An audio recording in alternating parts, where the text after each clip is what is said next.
The 2015 All American Futurity Weekend coverage on StallionResearch.com is brought to you by Robichaux Ranch Incorporated in Breaux Bridge, Louisiana. And hello again, everyone. I'm Greg Thompson of StallionResearch.com here on the All American Futurity Weekend coverage brought to you by Robichaux Ranch Incorporated.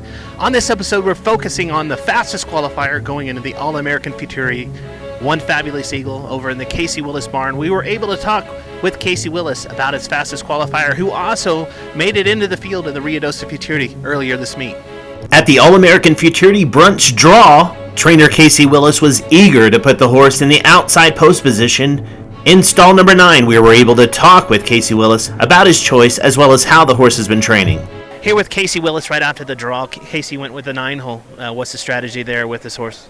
Well, he qualified out of the 9, and I told myself, I didn't really think about the draw too much. I just told myself if the 9's open, I'm going to take it. You know, I think it's a good spot for him.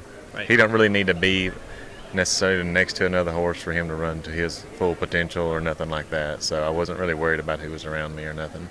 Obviously, the most visually impressive trial race in the All-American Futurity this year, by far. Even, obviously, the time is the fastest and most impressive, but visually, it was most impressive.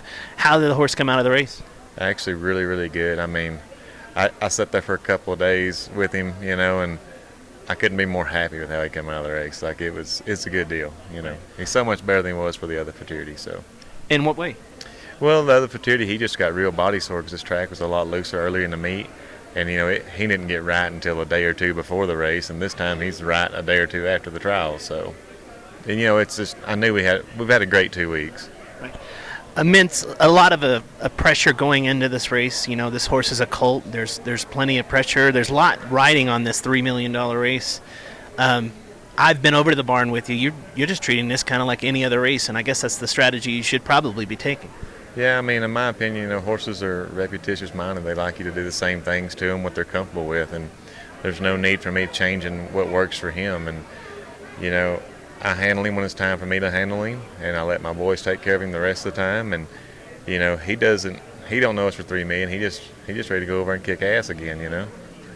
Kasey, of course, it is a $3 million race, though. I mean, when it comes time to load that horse in the gate, you pony your own horses, so you'll be behind the gates with them, kind of. Have you played that scenario in your head yet? It's the thing I'm looking forward to the most because this is my first time in this situation, but I've been ponying for the All-American debut for about 8 or 9 years ago for my dad. And the best part about that day, in my opinion, is when we left the paddock, got away from the crowd, and was just back here in the quiet with 9 other fantastic horses, 9 other fantastic riders, and multiple other good trainers. That's what I'm looking forward to the most. I'm looking for that calm back there and just I'm ready to load up. Robichaux Ranch Incorporated in Breaux Bridge, Louisiana, home of the proven sire What Have I Gotta Do? What Have I Gotta Do was a proven Grade 3 winner on the racetrack who ran out over $157,000 in his racing career.